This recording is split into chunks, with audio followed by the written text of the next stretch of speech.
आप सभी को जय मसीह की। आइए हम छोटी सी प्रार्थना करते हैं, फिर अपन वचन आज सीखेंगे बपतिस्मा के विषय में। बैप्टिज्म ये मसीही जो हमारा जीवन है, हमारा जो या कह लीजिए धर्म है, इसमें दो सैक्रमेंट बहुत अनिवार्य है एक मसीही विश्वासी के लिए। पहला है बपतिस्मा और दूसरा है प्रभु भोज। तो आज हम बपतिस्मा क्या है और ये क्यों लेना जरूरी है और ये कौन ले सकता है और इसके द्वारा हमें और क्या क्या चीज प्राप्त हो सकती है जो पिता परमेश्वर और पुत्र प्रभु यीशु मसीह और पवित्र आत्मा के द्वारा जो उपहार है बपतिस्मे के द्वारा हमें और क्या क्या उपहार इन त्रिएक परमेश्वर के द्वारा प्राप्त हो सकते हैं, इस विषय में अपन सीखेंगे आज पवित्र शास्त्र से। आइए हम छोटी सी प्रार्थना करते हैं।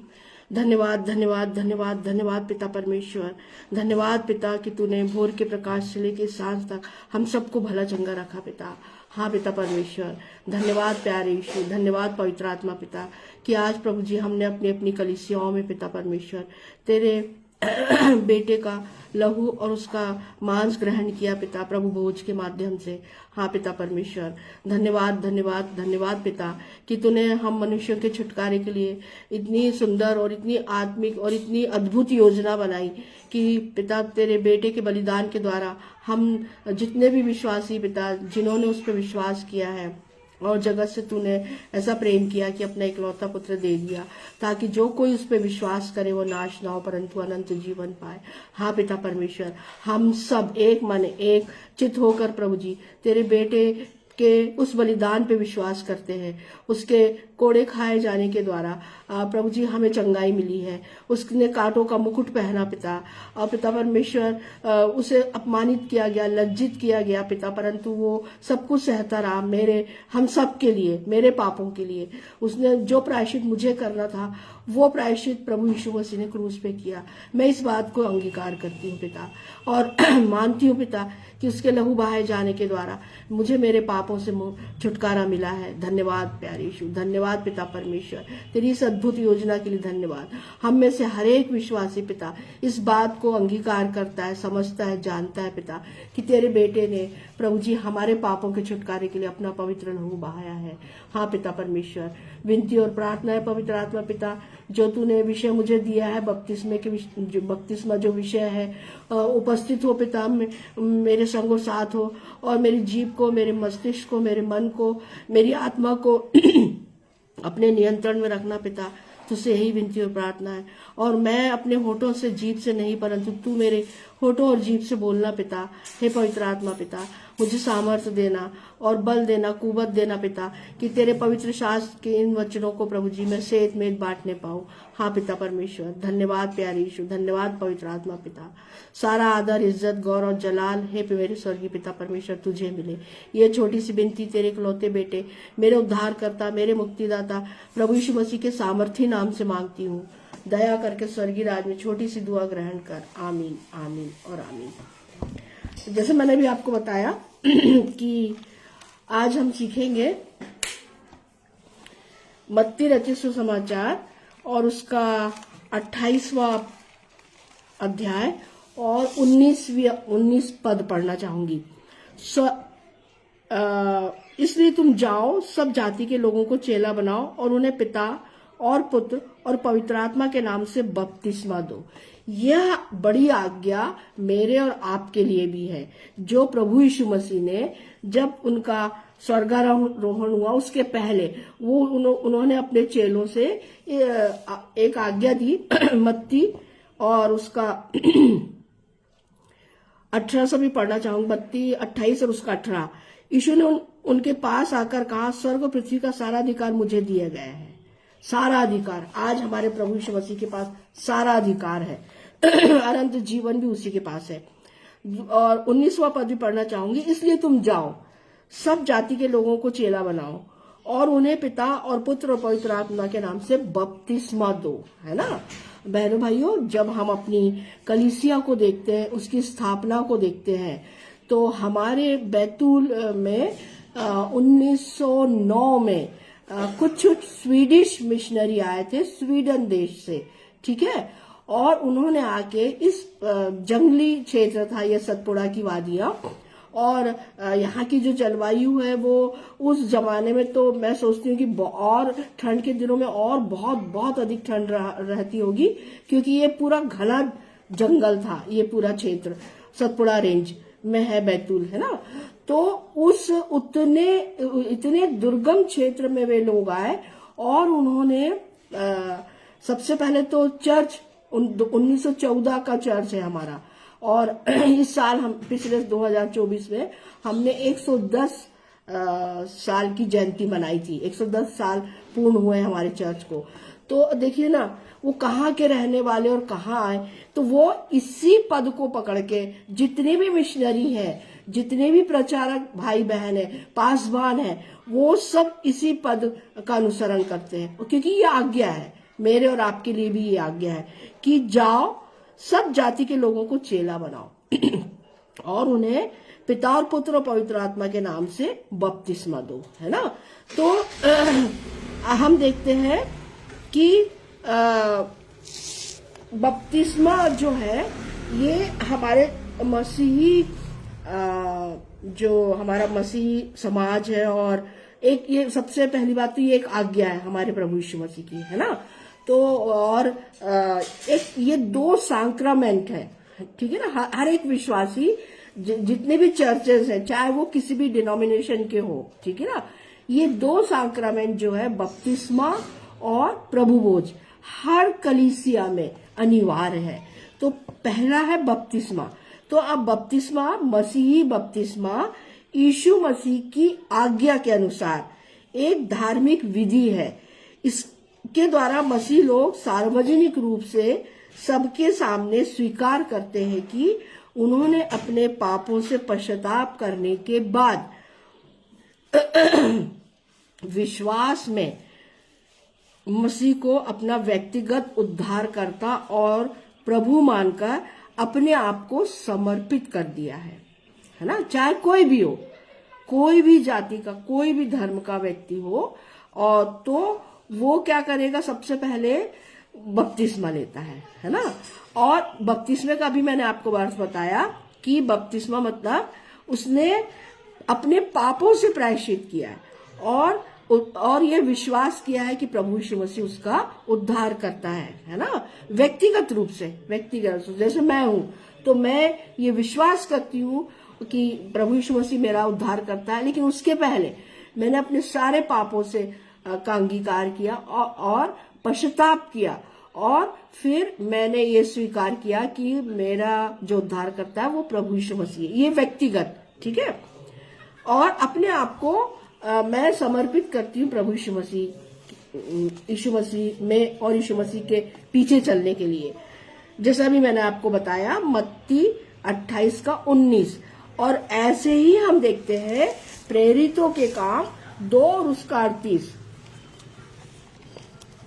प्रेरितों के काम और उसका हम दूसरा अध्याय और उसका 38वें पद में इसके विषय में मैंने आप लोगों को पिछली बार बताया था कि पतरस ने उनसे कहा, मन फिराओ और तुम में से हरेक अपने अपने पापों की क्षमा के लिए प्रभु यीशु मसीह के नाम से बपतिस्मा ले तो तुम पवित्र आत्मा का दान पाओगे, है ना।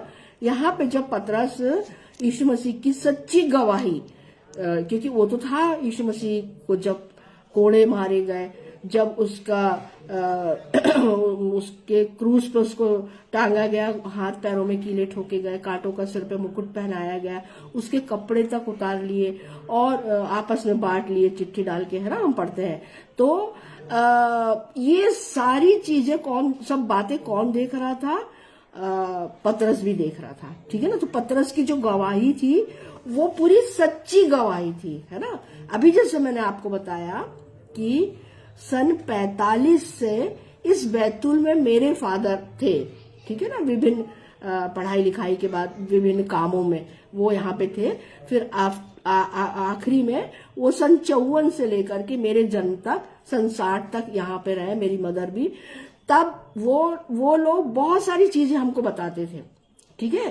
तो चूंकि उन्होंने देखा है है ना, पानी को बर्फ बनते ठंड के दिनों में, अगर पानी बाहर खुला रह जाता था किसी बर्तन में तो दिसंबर जनवरी में, तो वो ऊपर लेयर जम जाती थी बर्फ की, यानी इतनी ठंड पड़ती थी इस बैतूल में।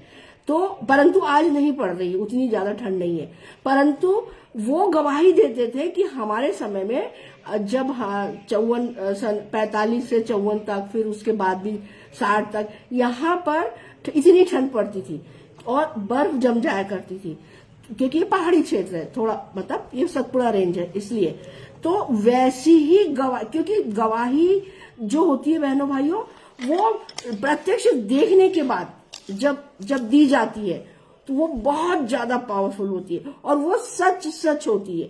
तो यहाँ पर भी जो पतरस है, वो जब गवाही जब अपन पढ़ते हैं प्रेरितों के काम 2 और पतरस का भाषण जहां से लिखा है ना 14 से, तो जब वो पूरा सच्चाई बताता है कि वो निर्दोष था, प्रभु यीशु मसीह, उसने ऐसा कोई गुनाह नहीं किया था, कोई पाप नहीं किया था, कोई अपराध नहीं किया था, उसके मुंह से कभी गाली नहीं निकली थी, उसने कभी किसी गाली नहीं दिया, क्रोध नहीं किया और किसी के साथ में लड़ाई झगड़ा नहीं किया, मतलब कोई, वो निर्दोष था, निष्कलंक था।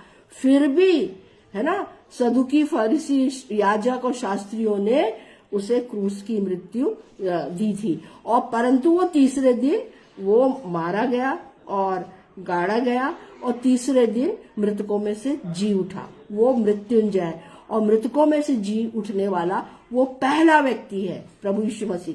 ये सारी बातों की गवाही, सच गवाही, आंखों देखी बातें पतरस जो 18 जातियां जो थी वहां, जो उसके उपदेश को सुन रही थी, जो विभिन्न देशों के जो लोग थे जो उस समय इकट्ठे थे, वो सुन रहे थे और उनके हृदय छिद गए। क्यों छिद गए?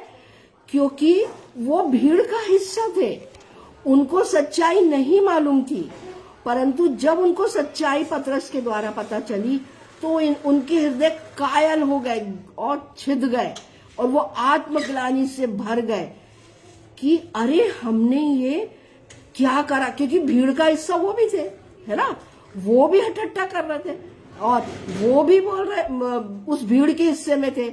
जब क्रूसिफिकेशन यीशु मसीह का हुआ तो जो भीड़ थी उस भीड़ में ये लोग भी थे, तो फिर उनके हृदय छिद गए।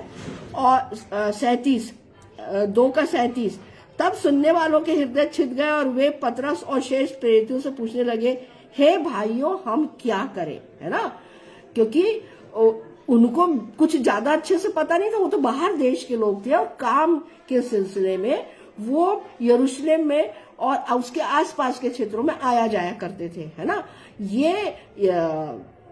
ये बहुत सारे लोग तो यहूदी भी नहीं थे, तो 18 जातियां थी, जैसे इसमें लिखा है, पारदी, मेदी, अलामी, मेसोपोटामिया, यहूदिया, कंपुदिया, पुंतुस, आसिया, फ्रूगिया, पंफुलिया, मिस्र, लीबिया, है ना, कुरेने,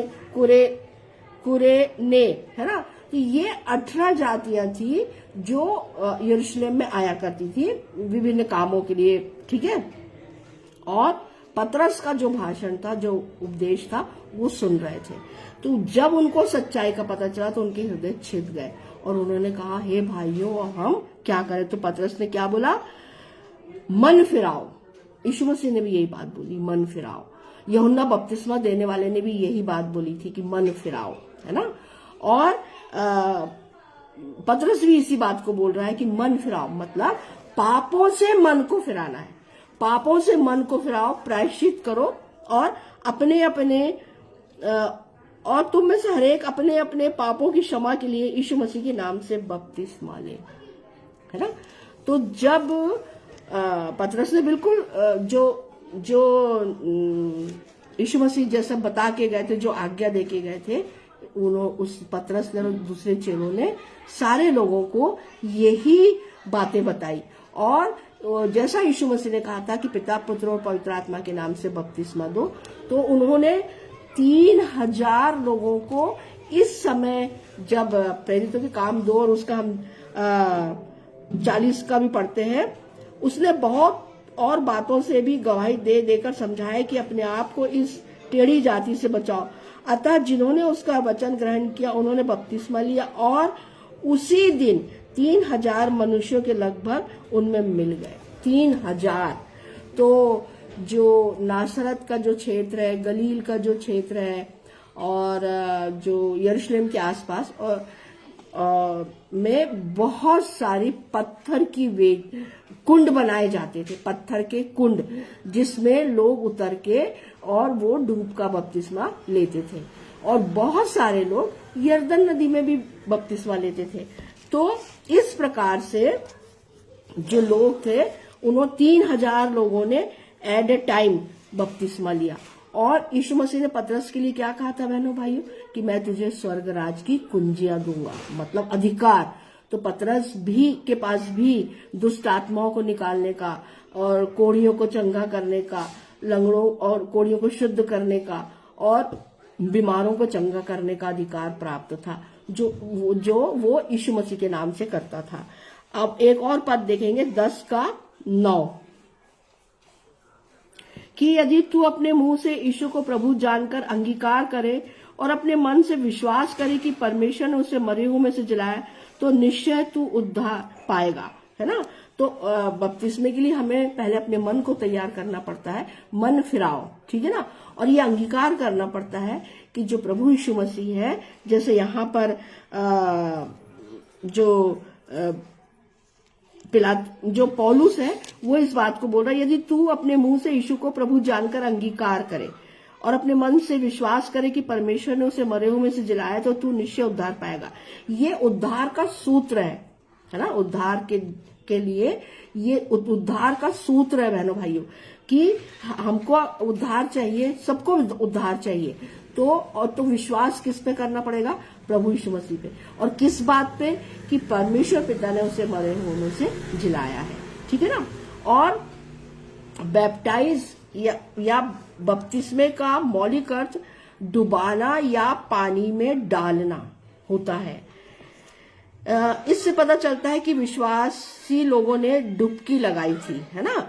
जब मसीह ने परमेश्वर के राज्य का सुसमाचार सुनाया, तब जिन लोगों ने उसके सुसमाचार को ग्रहण किया करके उसके राज्य में प्रवेश किया, उन्होंने अपने विश्वास की सच्चाई और पश्चाताप को बपतिस्मा लेकर प्रकट किया। और पवित्र शास्त्र में लिखा है कि यीशु स्वयं बपतिस्मा नहीं देता था, परंतु उसके चेले बपतिस्मा देते थे, है ना। यूहन्ना 3 और उसके 22 में है। और स्वयं यीशु मसीह ने यूहन्ना बपतिस्मा दाता से यरदन नदी में बपतिस्मा लिया। और देखिए, बपतिस्मा एक संस्कार था, है ना। पुराने समय में भी जो मूसा है, परमेश्वर पिता ने पूरी इस्राएल के लोगों को और मूसा सहित कहाँ बपतिस्मा दिया था? लाल समुद्र में। जब उन्होंने लाल समुद्र को पार किया तो लाल समुद्र 2 भाग में बट गया, है ना, पानी, और उन्होंने स्थल लाल समुद्र को पार किया। तो सबसे पहला बपतिस्मा तो मूसा के द्वारा सब इजरायलियों के साथ लिया गया, ठीक है। और अगर हम देखें तो यीशु बपतिस्मा पापों मन फिराने के लिए बोला जा रहा है ना, और अपने पापों से पश्चाताप करके मन फिराने के लिए।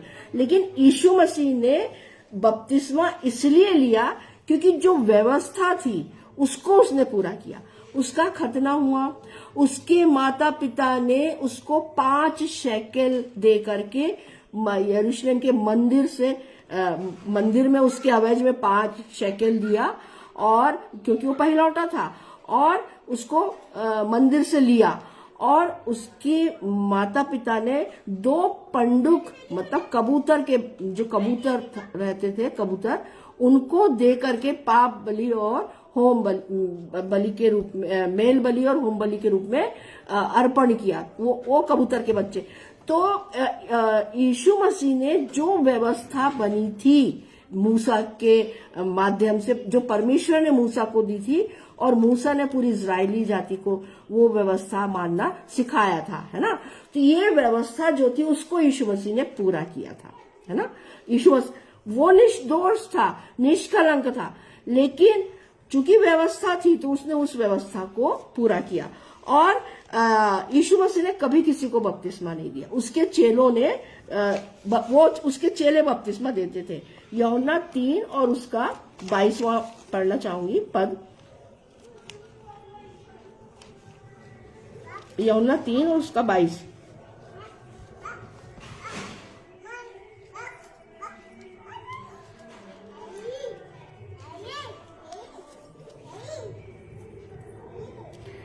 इसके बाद यीशु और उसके चेले यहूदिया देश में आए और वो वहां उनके साथ रहकर बपतिस्मा देने लगा।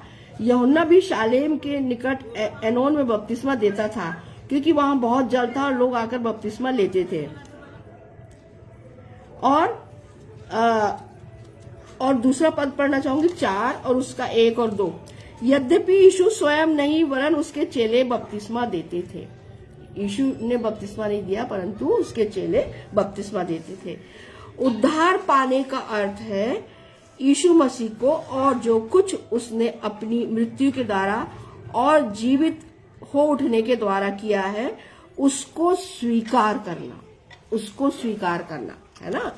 आज बहुत सारे लोग इस बात को स्वीकार नहीं करते हैं कि यीशु ने पुनरुत्थान को प्राप्त किया, यीशु का पुनरुत्थान हुआ। अगर हम देखें हमारी भारतीय दर्शन में तो वहां पुनर्जन्म है, लेकिन हमारा पवित्र शास्त्र पुनर्जन्म के विषय में कोई बात नहीं करता, ठीक है ना। हमारे पवित्र शास्त्र में पुनरुत्थान है ना, पुनरुत्थान के विषय में। और सबसे पहला पुनरुत्थान किसका हुआ? जिसने मृत्यु को प्राप्त किया, मारा गया, गाड़ा गया और तीसरे दिन जी उठा। वो कौन है? सिर्फ यीशु मसीह, है ना, जिसका पुनरुत्थान हुआ। तो इस बात को स्वीकार करते हैं। आज संसार इस बात को स्वीकार नहीं कर रहा है। वो किंतु परंतु और नाना प्रकार से अपना गुणा भाग करते हैं, है ना। और नहीं, ऐसा कैसा होगा, ये तो संभव ही नहीं है। जो मर गया है, जिसको गाड़ दिया, वो कैसे जीवित हो गया। ये सारे तर्क कुतर्क वितर्क करते हैं। तो बहनों भाइयों, हमें उन सब में नहीं पड़ना है। हमारा पवित्र शास्त्र हमारे से जो बातें करता है, क्योंकि ये पवित्र शास्त्र पवित्र आत्मा की प्रेरणा से उसकी सहायता से लिखा गया है ना, हम सब जानते हैं। तो हम ये भी जानते हैं कि परमेश्वर ने 40 लोगों को जो विभिन्न देशों में थे उनको अपना पवित्र आत्मा की सामर्थ्य दी और उन्होंने इसे पवित्र शास्त्र को लिखा, ठीक है ना। 66 पुस्तकें, तो और भी पुस्तकें हैं जो एपोग्रिफा में है, लेकिन उसको इसमें सम्मिलित नहीं किया।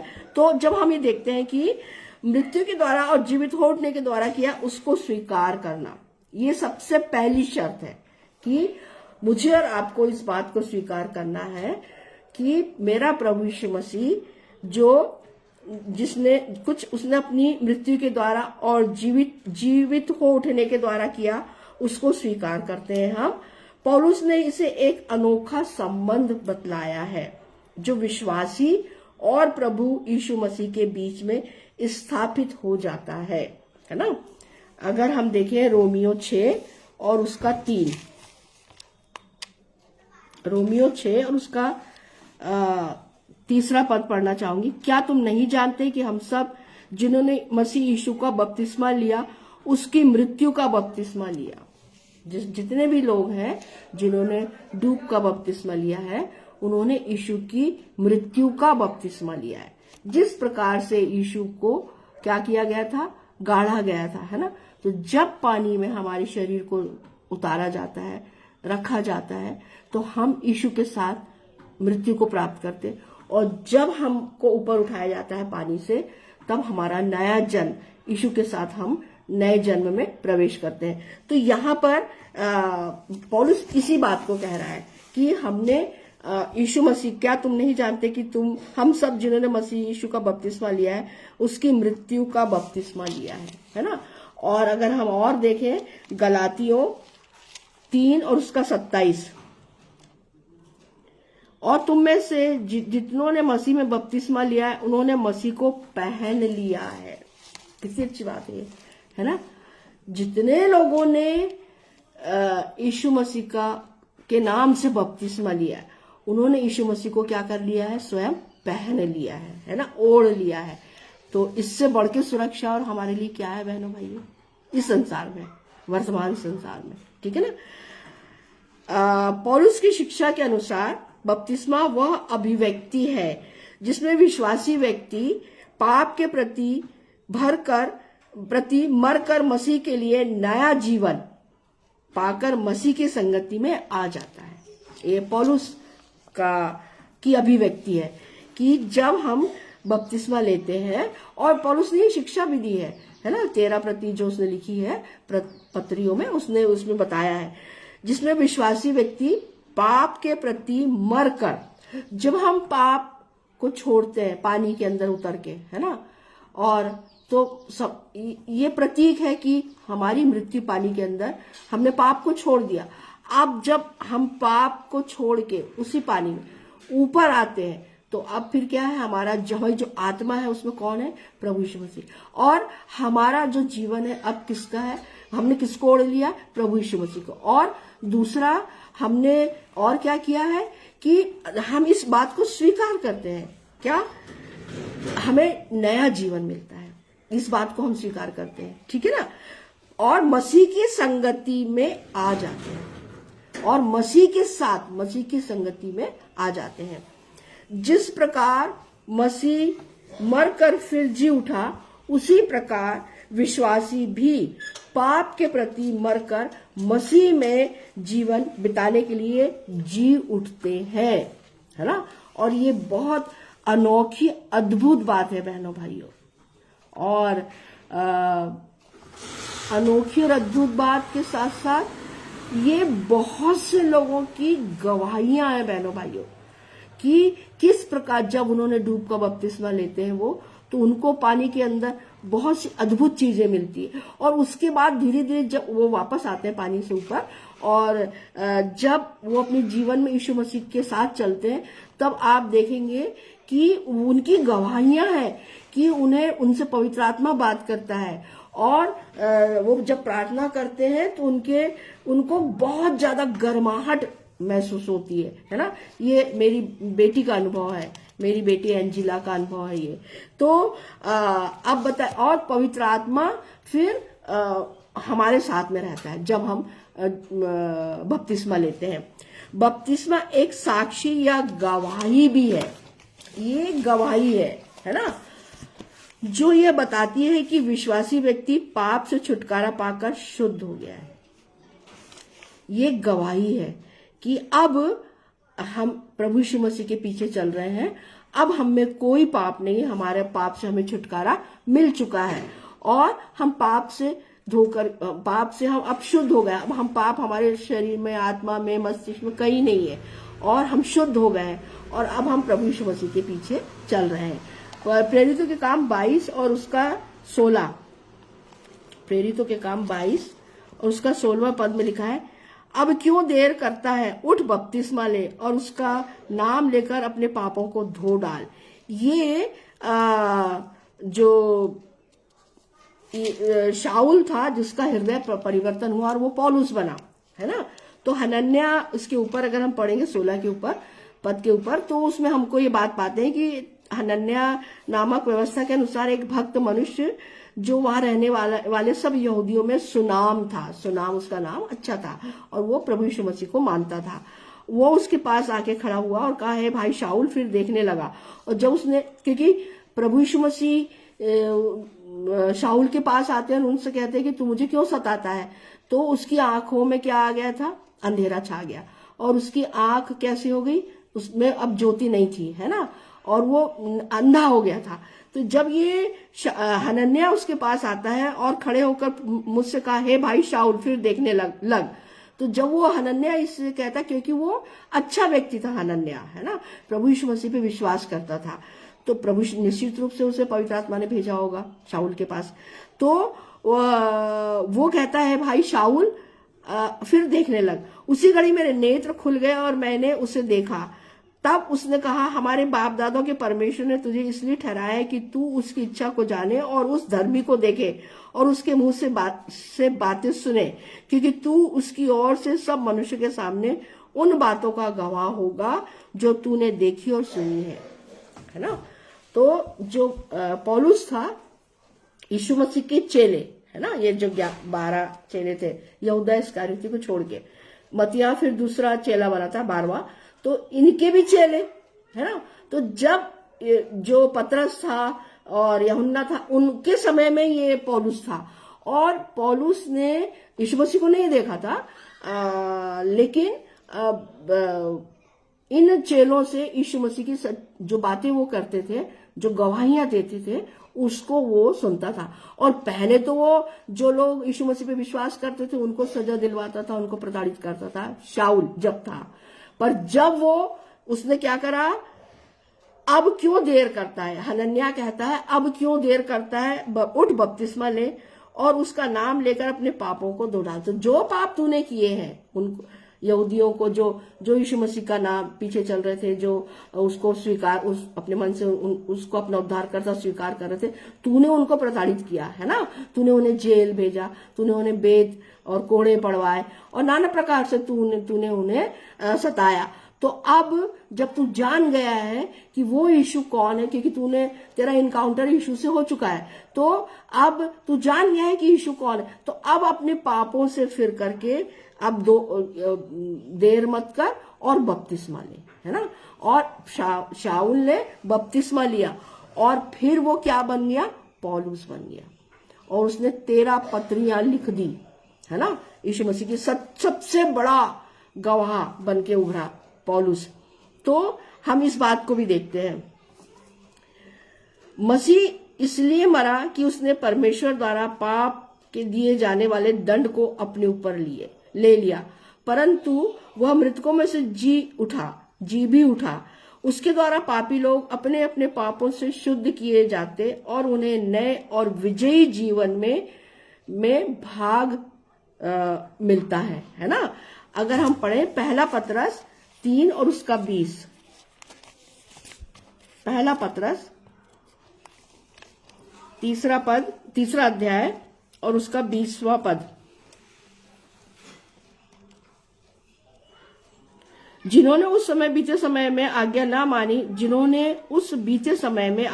मानी जब परमेश्वर नूह के दिनों में धीरज धरकर ठहरा रहा और वह जहाज बन रहा था, जिसमें बैठकर थोड़े लोग अर्थात 8 प्राणी पानी के द्वारा बचाए गए, है ना।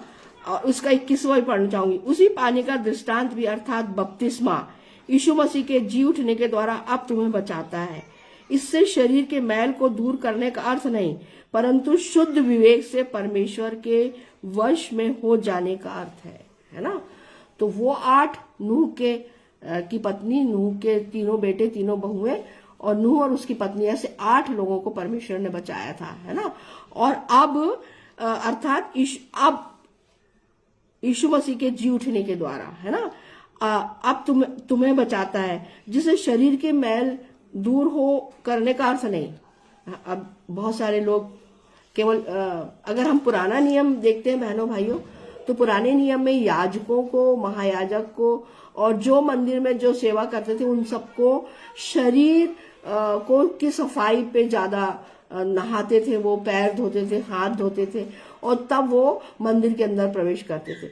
मतलब पुराने नियम में हम इस बात को देखते हैं कि उनको शारीरिक स्वच्छता पे उनका वो ज्यादा जोर देते थे। लेकिन नए नियम में हम इस बात को देखते हैं कि नए नियम में शरीर की स्वच्छता की बात नहीं हो रही है, यहाँ आत्मा की स्वच्छता की बात हो रही है। आत्मा को साफ रखना है, आत्मा में मैल नहीं होना चाहिए, आत्मा में पाप नहीं होना चाहिए। नए नियम में हमको, इसलिए प्रभु यीशु मसीह ने सबसे पहली बात बोली, मन फिराओ, है ना। क्योंकि मैल कहाँ पर है, हमारी मन में है। मैल कहाँ है, सारे पाप कहाँ है, हमारी आत्मा में। तो इससे इसको हमको हटाना है। तो ये कैसे हटेगा, बपतिस्मा के द्वारा, है ना। दूर करने का अर्थ नहीं, परंतु शुद्ध विवेक से परमेश्वर के वश में हो जाने का अर्थ है ना। शुद्ध विवेक, मन या कॉन्शियस, जब हम शुद्ध मन से परमेश्वर के प्रति अपने लहू प्राण आत्मा देह को समर्पित करते हैं, किसके द्वारा, बपतिस्मे के द्वारा, तो हमारी जो आत्मा है उससे सारा मैल, सारी गंदगी क्या हो जाती है, दूर हो जाती है। बपतिस्मे के द्वारा भीतरी और आध्यात्मिक अनुग्रह का नया जन्म, है ना। बपतिस्मे के द्वारा हमें क्या क्या मिलता है बहनों भाइयों? तो सबसे पहली बात है भीतरी और आध्यात्मिक अनुग्रह का नया जन्म हम में होता है ना। यूहन्ना 3 अगर हम पूरा पढ़ें तो, और दूसरा है यूहन्ना 3 का पढ़ना चाहूंगी जो अभी मैंने पढ़ा था, यूहन्ना 3 का 3। यीशु ने उसको उत्तर दिया, मैं तुझसे सच सच कहता हूं कि यदि कोई नए सिरे से न जन्मे तो परमेश्वर का राज देख नहीं सकता। तो नए सिरे से जन्म लेना, है ना। तो नए सिरे से जन्म लेने से क्या मतलब है? यही बपतिस्मा लेना और अपने पापों को अंगीकार करना, स्वीकार करना, और प्रभु यीशु मसीह के नाम, पिता पुत्र और पवित्र आत्मा के नाम से बपतिस्मा लेकर फिर हमारा क्या हो जाता है? जब हम बपतिस्मा लेते हैं तो हमारा नया जन्म होता है ना। और फिर अंश अंश हम प्रभु यीशु मसीह में धीरे धीरे धीरे धीरे आगे बढ़ते चले जाते हैं, ठीक है ना। तो यहाँ पे हमारी जो आत्मा है ना, वो क्या हो जाती है? साफ और शुद्ध हो जाती है, पवित्र हो जाती है। और आध्यात्मिक ये जो पवित्र शास्त्र है, इस हमको फिर कौन सिखाता है? इसको समझाता कौन है? पवित्र आत्मा, है ना। और हमें क्या मिलता है? परमेश्वर पिता और पुत्र और पवित्र आत्मा का अनुग्रह मिलता है, और जिससे कि हमारा नया जन्म होता है ना, बपतिस्मे के द्वारा। और इसी का 5 पढ़ना चाहूंगी, यूहन्ना 3 और उसका 5। यीशु ने उत्तर दिया, मैं तुझसे सच सच कहता हूं कि जब तक कोई मनुष्य जल और आत्मा से न जन्मे तो वो परमेश्वर के राज में प्रवेश नहीं कर सकता, है ना। जल यानी डूब का बपतिस्मा, और पवित्र आत्मा का भी बपतिस्मा होता है बहनों भाइयों, है ना। और आग का भी बपतिस्मा है, अपन फिर कभी उस भी विषय में अपन सीखेंगे। तो यहाँ पर यीशु मसीह ने स्पेसिफिक बोला है कि जल से और पवित्र आत्मा से बपतिस्मा आपको लेना जरूरी है ना। नहीं तो हम परमेश्वर के राज में प्रवेश नहीं कर सकते। फिर 6वां है, क्योंकि जो शरीर से जन्मा है वो शरीर है, और जो आत्मा से जन्मा है वो आत्मा है। जो शरीर से, हम तो शरीर से जन्मे थे, है ना हमारा, परंतु बाद में हमारा जन्म कैसे हुआ? आत्मा में हमारा जन्म हुआ, है ना। शुद्ध कौन हुई है? हमारी आत्मा। और आज ये बहुत जरूरी है मेरे और आपके लिए कि हमें आत्मा में को शुद्ध रखना है बहनों भाइयों, है ना। और तब तो हम परमेश्वर के राज में प्रवेश करने पाएंगे। अगर हमारा आत्मा शुद्ध नहीं है, साफ नहीं है, तो हम परमेश्वर के राज में, क्योंकि हम पाप से भरे हैं ना, तो पाप तो परमेश्वर को स्वीकार ही नहीं है। पापी को वो स्वीकार करता है लेकिन पाप को नहीं, इसलिए तो उसने अपने बेटे को भेजा, है ना, इस संसार में, ठीक है ना। तो इस गुण रहस्य को, इस बात को हमको जानना चाहिए। रोमियो 6 और उसका 3, रोमियो 6 और उसका 3 पद पढ़ना चाहूंगी। अभी जैसे मैंने अभी आपको बताया, रोमियो 6 और उसका 3, क्या तुम नहीं जानते कि हम सब जिन्होंने मसीह यीशु का बपतिस्मा लिया उसकी मृत्यु का बपतिस्मा लिया है? और उसके बाद में 4 भी पढ़ना चाहूंगी। अतः उस मृत्यु का बपतिस्मा पाने से हम उसके साथ गाड़े गए, ताकि जैसे मसीह पिता की महिमा के द्वारा मरे हुओं में से जिलाया गया, वैसे ही हम भी नए जीवन की सी चाल चले। तो जब यीशु मसीह मारा गया, उसकी मृत्यु हुई, जब उसे गाड़ा गया, परंतु तीसरे दिन पिता ने उसे फिर से जिलाया, है ना। तो जब हम पानी में डूब कर बपतिस्मा लेते हैं बहनों भाइयों, तो हमारा क्या हो जाता है? हम पानी के अंदर जाते हैं तो मर जाते हैं। हमारी आत्मा में से जो पाप है, गंदगी है, वो सब धुल जाती, निकल जाती। और जब हम ऊपर आते हैं तो फिर हमारा नया जन्म होता है ना। तो मरे हुए में जिलाया, वैसे ही हम भी नए जीवन की सी चाल चले। तो जैसा परमेश्वर ने यीशु मसीह को जिलाया, है ना, तो जब हम आत्मा में, वो हमें भी जिलाता है ना, हमारी आत्मा में वो हमें नया जन्म देता है। फिर दूसरा है पापों की क्षमा का चिन्ह है ना। प्रेरितों के काम 2 और उसका 38 मैंने अभी आपको बताया। हे भाइयों, हम क्या करें? तो पतरस ने क्या बोला? क्या करो? क्या करके पहले अपने अपने मन फिराओ और अपने अपने पापों का किसके सामने अंगीकार करो? प्रभु यीशु मसीह के नाम से बपतिस्मा लो। 2 का 38। पतरस ने उनसे कहा, मन फिराओ और तुम में से हर एक अपने अपने पापों की क्षमा के लिए यीशु मसीह के नाम से बपतिस्मा ले, तो तुम पवित्र आत्मा का दान पाओगे। तो पापों का अंगीकार करना है सबसे पहली शर्त है ना। पश्चाताप करना है और पापों से हमें पापों का अंगीकार करना है कि मेरे द्वारा ये पाप मैंने किए हैं, सारी जिंदगी में जितने भी पाप है ना। और शुद्ध मन से, परंतु सच्चाई से, और पश्चातापी मन से, नम्र और दीन होकर के, ठीक है ना। तो जब हम नम्र और दीन होकर के पिता परमेश्वर के चरणों में आते हैं, प्रभु यीशु मसीह के पास आते हैं, तो वो हमें क्षमा करने में और हमारे सारे पापों से हमें क्षमा करता है, और उद्धार उसी के द्वारा, अनंत जीवन उसी के द्वारा है। तो जब हम बपतिस्मा लेते हैं डूब का, अपने पापों का अंगीकार करते हैं, तो हमारा नया जन्म फिर होता है। और ये पापों की क्षमा का एक चिन्ह है कि हमारे पाप अब हमसे दूर हो गए। फिर से हमको पापों में नहीं जाना है, संसार में नहीं जाना है ना, उस गंदगी में फिर वापस नहीं जाना है जहां से हम निकले हैं। पाप अंगीकार आवश्यक है। ये जरूरी है कि हम अपने मुंह से अपने पापों का अंगीकार करें, है ना। मत्ती 3 और उसके 6 में भी हम देखते हैं कि उन्होंने अपने अपने पापों को मानकर यरदन नदी में उससे बपतिस्मा लिया। सबने किससे बपतिस्मा लिया? यूहन्ना बपतिस्मा दाता से, है ना। सबने अपने अपने पापों को माना, है ना, और स्वीकार किया कि हम पापी हैं, स्वभाव ही से पापी हैं। और सब जितने भी लोग थे, जो यहूदी और इस्राएली जो भी थे वहां, उन्होंने अपने अपने पापों को स्वीकार किया, अंगीकार किया, और यूहन्ना बपतिस्मा दाता से यरदन नदी में बपतिस्मा लिया। फिर पश्चाताप आवश्यक है। पश्चाताप, जैसा भी आपको मैंने बताया, प्रेरितों का काम 2 और उसके 38 में पश्चाताप बहुत जरूरी है बहनों भाइयों, है ना। क्योंकि जब हम पश्चाताप करते हैं, अंगीकार करते हैं, स्वीकार करते हैं, पश्चाताप करते हैं, प्रायश्चित करते हैं, क्योंकि जो प्रायश्चित मुझे करना था वो प्रायश्चित किसने किया? प्रभु यीशु मसीह ने किया, है ना, क्रूस के ऊपर।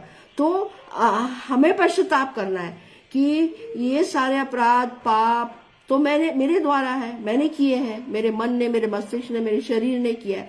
तो अब मैं पापी हूं, परंतु तू उद्धार करता है मेरा, मुझे इस सब चीजों से, इन पापों से मुझे छुटकारा दिला, है ना। मुझे छुटकारा चाहिए इन सब पापों से, क्योंकि पाप को लेकर के आप अपने जीवन में नहीं चल सकते। जब पाप तो हम निराश रहेंगे, उदास रहेंगे, दुखी रहेंगे, चिंतित रहेंगे, परेशान रहेंगे, बीमार रहेंगे। ये सब पाप के प्रकार है बहनों भाइयों। तो कितनी अच्छी बात है कि हमें पाप को अपने से दूर करना है, अपने शरीर से, अपनी आत्मा से, अपने मस्तिष्क से, है ना। हमको पाप को लेकर के अपने साथ अपने जीवन में नहीं चलना है, क्योंकि हम पाप को जब लेके चलते हैं तो हम प्रभु यीशु मसीह से, पवित्र आत्मा से, परमेश्वर पिता से दूर हो जाते हैं। तो हमें दूर नहीं होना है, क्योंकि मैंने आपको पिछली बार बताया था अनंत जीवन। तो जब हमारी आत्मा तो नहीं मरेगी ना, तो आत्मा, हमारे शरीर तो मरेगा, लेकिन आत्मा, तो फिर जब हमने यीशु मसीह को ग्रहण ही नहीं किया अपना उद्धार करता, तो हमारी आत्मा कहां जाएगी? नरक में जाएगी। स्वाभाविक है, क्योंकि हमारी आत्मा में तो पाप है। और यीशु मसीह, परमेश्वर पिता और पवित्र आत्मा, ये सब महा पवित्र है ना। तो आज मेरे और आपके पास मौका है बहनों भाइयों कि हम अपने पापों का पश्चाताप करें। पश्चाताप बहुत जरूरी है, और अंगीकार करें, स्वीकार करें कि हाँ, मैंने ये पाप किए हैं। मुंह से अंगीकार करना है हमको, है ना। और पूरी नम्रता और दीनता से हमको इस अपने पापों को स्वीकार करना है, ठीक है ना, पश्चाताप करना है। फिर विश्वास आवश्यक है। विश्वास, प्रेरितों के काम 8 और उसका 37। विश्वास तो बहुत जरूरी है बहनों भाइयों, है ना। सब विश्वास, पश्चाताप और प्रार्थना, ये सब पवित्र शास्त्र की बहुत अच्छी सुंदर कुंजियां हैं, ठीक है ना। तो 8 का विश्वास आवश्यक है, प्रेरितों के काम 8 और उसका 37 पढ़ना चाहूंगी। फिलिप्पुस ने कहा, यदि तू सारे मन से विश्वास करता है तो ले सकता है। उसने उत्तर दिया, मैं विश्वास करता हूं कि यीशु मसीह परमेश्वर का पुत्र है ना। और जो फिलिप्पुस, एक घटना है, यहाँ पर घटना का वर्णन है। तो जो अधिकारी है वो फिलिप्पुस से उसके द्वारा खोजा था वो, है ना। दोनों बात कर रहे हैं। क्या बात कर, वो पूछता है कि क्या देख यहाँ जल है, अब मुझे बपतिस्मा लेने में क्या रोक है। फिलिप्पुस ने कहा यदि तू सारे मन से, फिलिप्पुस उसको पूरी बातें बताता है रास्ते में, यीशु मसीह के बारे में, परमेश्वर के बारे में, उस खोजे को, है ना, जो अधिकारी है। तो वो बोलता है कि यहाँ पानी है, चल मुझे बपतिस्मा दे दे। तो फिलिप्पुस ने कहा यदि तू सारे मन से विश्वास करता है करता है तो ले सकता है। उसने उत्तर दिया मैं विश्वास करता हूं कि यीशु मसीह परमेश्वर का पुत्र है ना। और उसने बपतिस्मा लिया। खोजा फिलिप्पुस और खोजा दोनों जल में उतर पड़े और उसने खोजा को बपतिस्मा दिया, है ना। तो यहां पर हम देखते हैं कि विश्वास, किस पे विश्वास करना है हमें? प्रभु यीशु मसीह पे, है ना। प्रभु यीशु मसीह पे सारे मन से, प्राण से, आत्मा से, देह से, लहू से, है ना। हमें किस पे विश्वास करना है? सिर्फ और सिर्फ प्रभु यीशु मसीह पे, क्योंकि उद्धार, क्षमा, हमारे पापों से उद्धार, हमारे पापों से क्षमा और अनंत जीवन किसके पास है? प्रभु यीशु मसीह के पास है। तो हमें किस पे विश्वास करना है? प्रभु यीशु मसीह पे विश्वास करना है, उसके मारे जाने पे, उसके गाड़े जाने पे, उसके जी उठने पर, है ना। और अनंत और युगानुयुग वही जीवित है और अनंत जीवन उसका है, उसके पास है। इस बात पे हमको विश्वास करना है। तो जब हम विश्वास करते हैं बहनों भाइयों, तो क्या क्या बातें हो गई? सबसे पहले पापों का अंगीकार करना है, पश्चाताप करना है और विश्वास करना है। और जब हम बपतिस्मा लेते हैं उसके द्वारा हमें भीतरी और आध्यात्मिक अनुग्रह का नया जन्म हमारी आत्मा का होता है ना। और दूसरा पापों की क्षमा का चिन्ह है बपतिस्मा, ठीक है ना। तो ये जब हम करते हैं, बपतिस्मा लेते हैं, तो फिर आप देखेंगे कि पवित्र आत्मा तुरंत पवित्र आत्मा से वो व्यक्ति परिपूर्ण हो जाता है, भर जाता है। और मैंने तो ये भी देखा है कि बहुत सारे जवान जब बपतिस्मा लेने के बाद वो अपनी गवाही देते हैं कि उनसे पवित्र आत्मा बातें करता है। और दूसरा, पवित्र शास्त्र की गूढ़ बातों को उनको बताता है। जैसे मैं अभी आपको बताती हूँ कि अभी कुछ दिन पहले मेरी बेटी ने मेरे से कहा कि आपको पता है मम्मी, ये जो भजन संहिता 91 है, तो मैंने कहा जो परम प्रधान के छाया स्थान में बैठा रहे, तो बोले स्थान में बैठा रहे वो सर्वशक्तिमान की छाया में ठिकाना पाएगा। तो बोले वो पढ़ रही होगी, तो उसको पवित्र आत्मा ने सामर्थ्य दी और इसको समझना के लिए उसको पवित्र आत्मा ने गाइड किया। उसने कहा कि ये बहुत गूढ़ बात है मम्मी, कि जो व्यक्ति परम प्रधान मतलब परमेश्वर के नजदीकी में रहेगा, जो व्यक्ति परमेश्वर रात और दिन उसी में उसका चित्त लगे रहेगा, है ना। परमेश्वर मतलब पवित्र वचनों को पढ़ने में, वचनों को मनन करने में, वचनों को सीखने में, और परमेश्वर से प्रार्थना करने में, प्रार्थना के द्वारा बातें करने में, और अति सुबह भोर के तारे को देखना, है ना। भोर का तारा कौन है? प्रभु यीशु मसीह। प्रकाशित वाक्य में प्रभु यीशु मसीह ने कहा है। तो जब हम अति भोर को उठ करके परमेश्वर से प्रार्थना करते हैं, तो मम्मी ये बोला गया है कि जो व्यक्ति परमेश्वर के साथ में बैठे, अपने संबंध बनाता है, बैठना है, उसको समय देना है, उससे बातें करना है, उसके पीछे चलना है और पवित्र शास्त्र को पढ़ करके परमेश्वर से समझ मांगना है, बुद्धि मांगना है, ये बात यहाँ पे बोली जा रही, वह सर्वशक्तिमान की छाया में ठिकाना पाएगा। तब परमेश्वर पिता उसे अपने बाहों में लेगा, मतलब अपने संरक्षण में लेगा। तो मैं सच बहनों भाइयों, मैं भी पढ़ती हूँ इसको, परंतु इतनी गूढ़ बातें मैं भी नहीं समझ पाई, है ना। तो ये जब ये बच्चे जो जिन्होंने नए बच्चे जो हैं, जिन्होंने बपतिस्मा लिया, ये बहुत गूढ़ बातें बताते हैं हमको, है ना।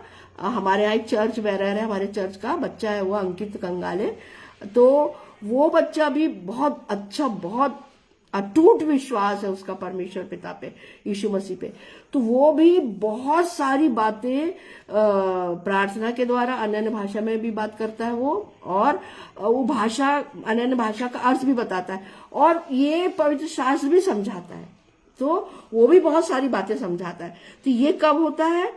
जब पवित्र आत्मा हमारे साथ है। और पवित्र आत्मा हमारे साथ कब रहता है? जब हम बपतिस्मा लेते हैं, है ना। तो ये, और जब हम बपतिस्मा लेते हैं तो हमारा नया जन्म होता है, और हमारे अंदर जो भी हमारा भीतरी मनुष्यत्व है, हमारी जो आत्मा है, वो कैसी हो जाती है? उसमें उसको नया जन्म मिलता है ना। और हम शने शने यीशु मसीह के पीछे, या आप कह सकते हैं आध्यात्मिकता में हम धीरे धीरे आगे बढ़ते हैं।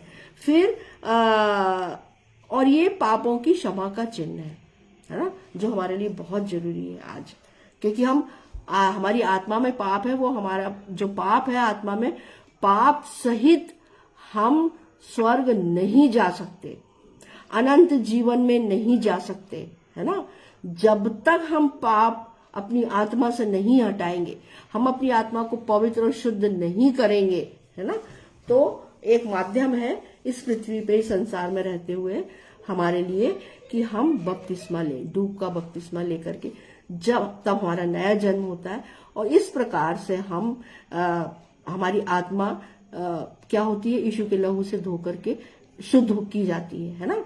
और फिर एक ये साक्रामेंट भी है, 2 साक्रामेंट है ना मसीह जीवन में, पहला बपतिस्मा है और दूसरा प्रभु भोज है। तो ये लेना हमको हर एक मसीह के लिए, हर एक विश्वासी के लिए अनिवार्य है। प्रत्येक व्यक्ति स्वाभाविक रूप से पाप में जन्मा है, ये तो हम सब जानते हैं, है ना। और उसे उद्धार के लिए व्यक्तिगत रूप से विश्वास करने की आवश्यकता है। व्यक्तिगत, सामूहिक नहीं, व्यक्तिगत। मैं पापी हूं, मुझे ये स्वीकार करना है, मैं स्वीकार करती हूं कि मैं पापी हूं, तो अब मैं इस पाप से, मुझे कौन छुटकारा दिलाएगा? इस पाप जो मेरे हृदय में है, मेरे मस्तिष्क में, मेरे मन में, इससे मुझे कौन हटाएगा, कौन दूर करेगा, इससे मुझे कौन छुटकारा दिलाएगा? तो ये व्यक्तिगत रूप से, ये बात व्यक्तिगत रूप से मुझे समझना है। मुझे, मैं जैसे अभी मैंने पढ़ा रोमियो 3 और उसका 22वां पद, रोमियो 3 और उसके 22वें पद में लिखा है, तू जो कहता है व्यभिचार न करना, कि आप ही व्यभिचार करता है। तू जो मूर्तों से घृणा करता है, कि आप ही मंदिरों को लूटता है ना।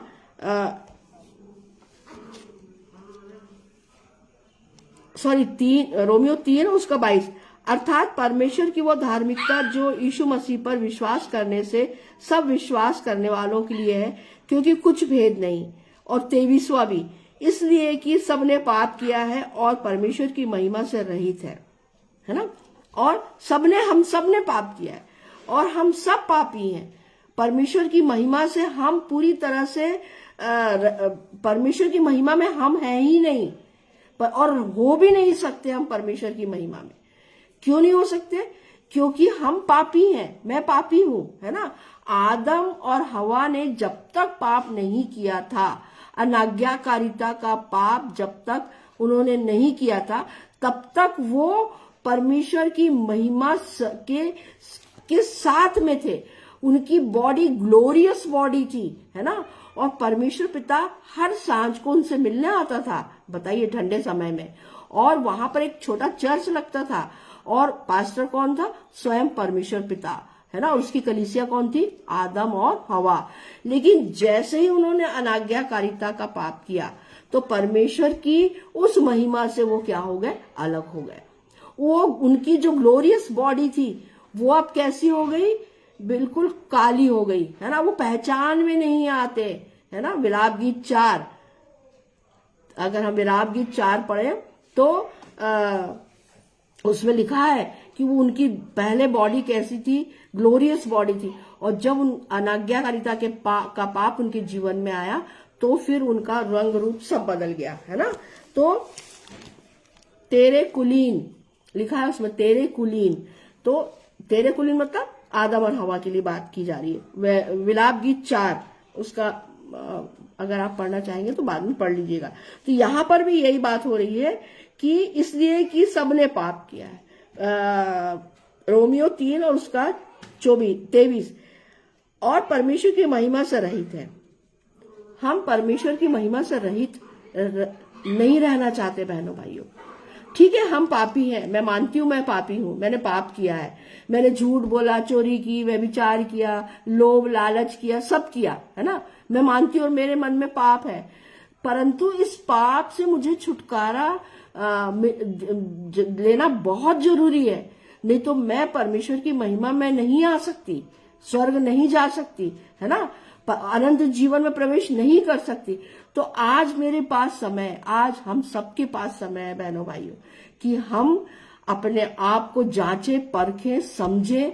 और बहुत सारे भाई बहन जब हम बात करते हैं अन्य जाति भाई बहनों से, तो वो ये कहते हैं कि अरे नहीं, मसीह लोग इतना पैसा देते हैं, ये करते वो करते। तो मैं सबसे यही कहना चाहूंगी, हाथ जोड़ करके उन सबसे विनती है कि हमारे पास ही नहीं तो हम कहाँ से देंगे। हमारे पासबानों को, प्रचारकों का वास्तव में जीवन आप सब लोग देखें और तब समझ में आएगा कि बहुत सारे भाई बहन ऐसे हैं जिनके पास सुबह भोजन है तो शाम को नहीं है, और उनके पास कुछ भी ज्यादा लग्जरियस लाइफ नहीं है। मैंने अपनी आंख से देखा है, पैरों में चप्पल नहीं है बहनों भाइयों, ऐसे भाई बहन हैं हम जो आत्मा की सच्चाई से प्रचार, यीशु मसीह का प्रचार करते हैं, उनको किसी बात का लालच नहीं है। और परमेश्वर पिता अनोखे तरीके से, अद्भुत रीति से उनको भूखे नहीं सोने देता।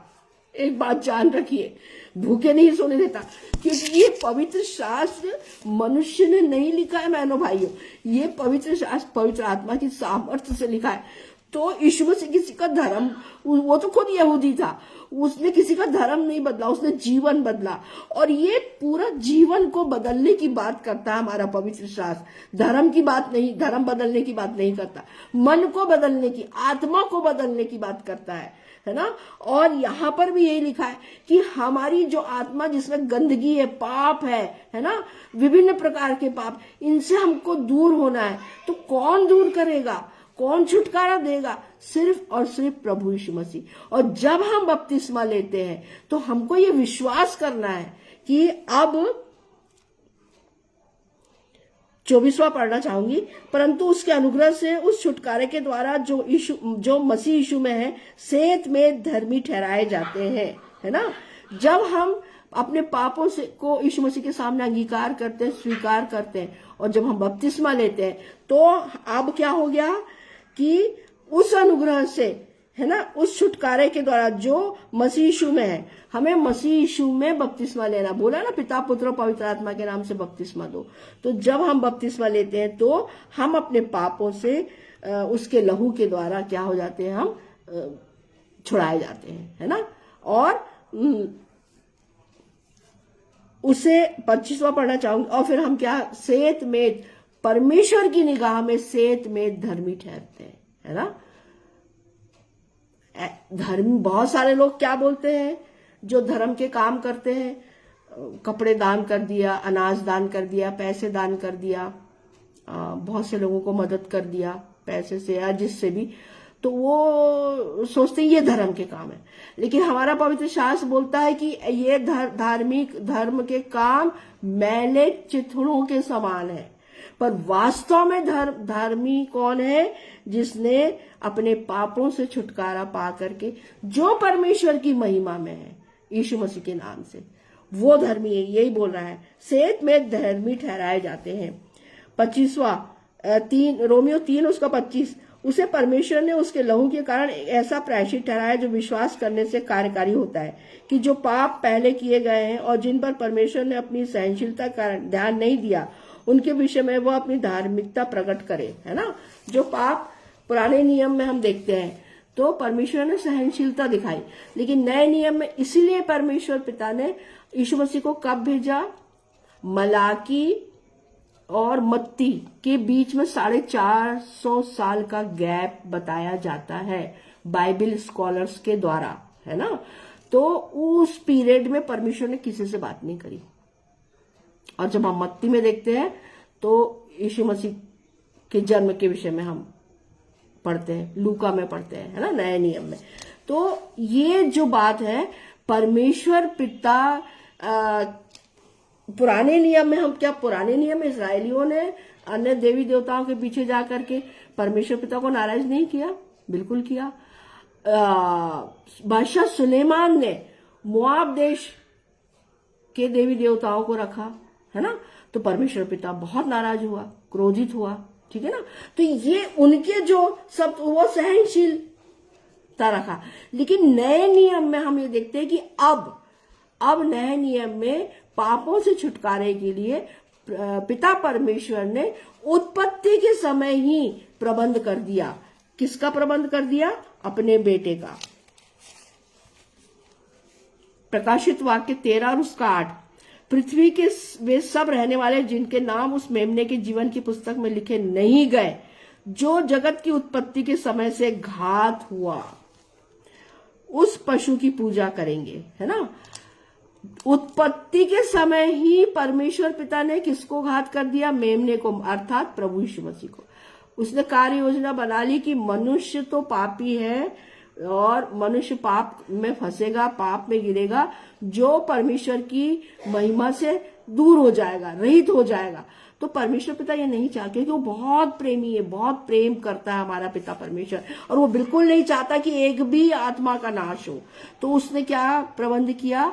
फिर से हमारे मिलाप के लिए परमेश्वर से अपने पुत्र को, अपने बेटे को, उस मेमने को, है ना, प्रकाशित वाक्य में यीशु मसीह को मेमना भी कहा है, उस मेमने को जगत की उत्पत्ति के समय से घात हुआ। जगत की जब उत्पत्ति हुई तभी परमेश्वर की योजना में यीशु मसीह का आना और उसका क्रूसिफिकेशन, है ना, क्रूस की मृत्यु के द्वारा समस्त संसार के पाप को अपने ऊपर लेकर के मृत्यु को प्राप्त होना और उसके बाद तीसरे दिन जी उठना। ये पहले से ही परमेश्वर पिता ने ठहरा दिया, ताकि जो कोई उस पर विश्वास करे वो नाश ना हो परंतु अनंत जीवन पाए, है ना। परमेश्वर पिता को ये, क्योंकि परमेश्वर पिता ने तो भूत भविष्य वर्तमान तीनों बनाया है। परमेश्वर पिता ने जब आदम को बनाया, परमेश्वर पिता बहुत अच्छे से जानते थे कि ये जो सीमाएं मैंने बांधी है इसका ये उल्लंघन करेगा, है ना। परमेश्वर पिता जानते थे। परमेश्वर पिता मनों को जांचने वाला, परखने वाला पिता है। हमारे मन में क्या है ये परमेश्वर पिता बहुत अच्छी तरह से जानता है ना। उससे कुछ भी छुपा नहीं है। यहां तक कि मसीह परिवार में जन्म लेने की आशीष के बाद भी हमें व्यक्तिगत रूप से पश्चाताप करने और मसीह को ग्रहण करने की आवश्यकता होती है। बहनों भाइयों, मैं 30 मार खाई बताऊं कि अरे मैं तो मसीह हूं, पैदाइशी मसीह हूं, मेरा जन्म ही मसीह परिवार में हुआ है, तो भी जब तक मैं व्यक्तिगत रूप से पश्चाताप नहीं करूंगी और प्रभु यीशु मसीह को अपना उद्धारकर्ता स्वीकार नहीं करूंगी, उसे ग्रहण नहीं करूंगी अपने उद्धारकर्ता के रूप में, तब तक मेरी पापों की क्षमा मुझे नहीं मिल सकती, भले ही मेरा जन्म मसीह परिवार में क्यों ना हुआ हो, है ना। मसीह परिवार में जन्म हुआ है, ये एक आशीष की बात है, बहुत बड़ी आशीष की बात है बहनों भाइयों, अगर हम सोचे समझे तो फिर भी मुझे और आपको, हम जितने भी मसीह परिवार में, हमें व्यक्तिगत रूप से पश्चाताप करना है, अपने पापों से का अंगीकार करना है, पश्चाताप करना, पूरी नम्रता और दीनता से प्रभु यीशु मसीह को अपना उद्धारकर्ता स्वीकार करना है और बपतिस्मा लेना है। तभी तो अपने पापों से हमें वो छुटकारा देगा और अनंत जीवन में हमारे साथ में, हमें अपने साथ में रखेगा, है ना। जिस आवश्यकता होती है जिससे कि हम परमेश्वर की संतान होने का अधिकार पा सके। परमेश्वर की संतान, है ना, बहुत बड़ी बात है बहनों भाइयों, परमेश्वर की संतान होने का अधिकार। यूहन्ना 1 और उसका 12 पढ़ना चाहूंगी। परंतु जितनों ने उसे ग्रहण किया उसने उन्हें परमेश्वर की संतान होने का अधिकार दिया, अर्थात उन्हें जो उसके नाम पर विश्वास रखते हैं। और 13 भी पढ़ूंगी। वे न तो लहू से, न शरीर की इच्छा से, न मनुष्य की इच्छा से, परंतु परमेश्वर से उत्पन्न हुए। अनंत मिरास है ये मेरे और आपके लिए, है ना। परमेश्वर के द्वारा उपहार है मुझे और आप, मेरे और आपके लिए। मिरास है, अनंत मिरास। क्या? वे न तो लहू से, न शरीर की इच्छा से, न मनुष्य की इच्छा से, परंतु परमेश्वर से उत्पन्न हुए हैं। तभी तो हम परमेश्वर की संतान हैं। ये अनंत मिरास मेरे और आपके लिए है। पर उस समय है जब हम यीशु मसीह के पीछे चलते हैं और हम सबसे पहले जो 2 सैक्रामेंट है उसमें से पहला सैक्रामेंट को पूरा करते हैं, अर्थात बपतिस्मा लेते हैं, है ना। तो आज हमने बहुत सारी बपतिस्मा के विषय में बहुत सारी बातों को पवित्र शास्त्र में से समझा, जाना, सीखा। आइए हम छोटी सी प्रार्थना करते हैं। धन्यवाद धन्यवाद धन्यवाद पिता परमेश्वर, इस सुंदर समय के लिए धन्यवाद पिता। तेरे सुंदर आत्मिक वचनों के लिए धन्यवाद पिता, जिससे हमारी आत्माएं प्रभु जी ये आत्मिक रोटी के द्वारा प्रभु जी बहुत अधिक तृप्त होने पाई। आज हमने बपतिस्मा क्यों लेना चाहिए, हाँ पिता, और इसके द्वारा हमें और क्या क्या तेरे द्वारा गिफ्ट और उपहार हमें मिलता है, ये हमने सीखा पिता। और सबसे बढ़कर पिता कि तेरे बेटे के साथ हम अनंत मिरास में, अनंत जीवन में प्रवेश करने पाते हैं। हाँ पिता परमेश्वर, धन्यवाद प्यारे यीशु, धन्यवाद पवित्र आत्मा पिता। तूने मेरी अगुवाई की, तूने मेरी सहायता की पिता, और जो वचन तूने मुझे मेरे मुख में दिए पिता, हाँ प्रभु जी, होने देना कि इन वचनों के द्वारा प्रभु जी जो बोले गए हैं, बताए गए हैं पवित्र शास्त्र के वचनों के द्वारा पिता, हर एक आत्मा प्रभु जी तुझे अपना उद्धार करता स्वीकार करे पिता, तेरे चरणों में आए, तुझे अपना उद्धार करता स्वीकार करते हुए अपने पापों से प्रायश्चित करे पिता, और तेरी ओर मन फिराए, ताकि प्रभु जी तू उन्हें क्षमा करने में धर्मी और न्यायी है पिता। धन्यवाद पिता, धन्यवाद धन्यवाद धन्यवाद प्यारे यीशु, धन्यवाद पवित्र आत्मा पिता, तेरे सुंदर आत्मिक वचनों के लिए धन्यवाद पिता।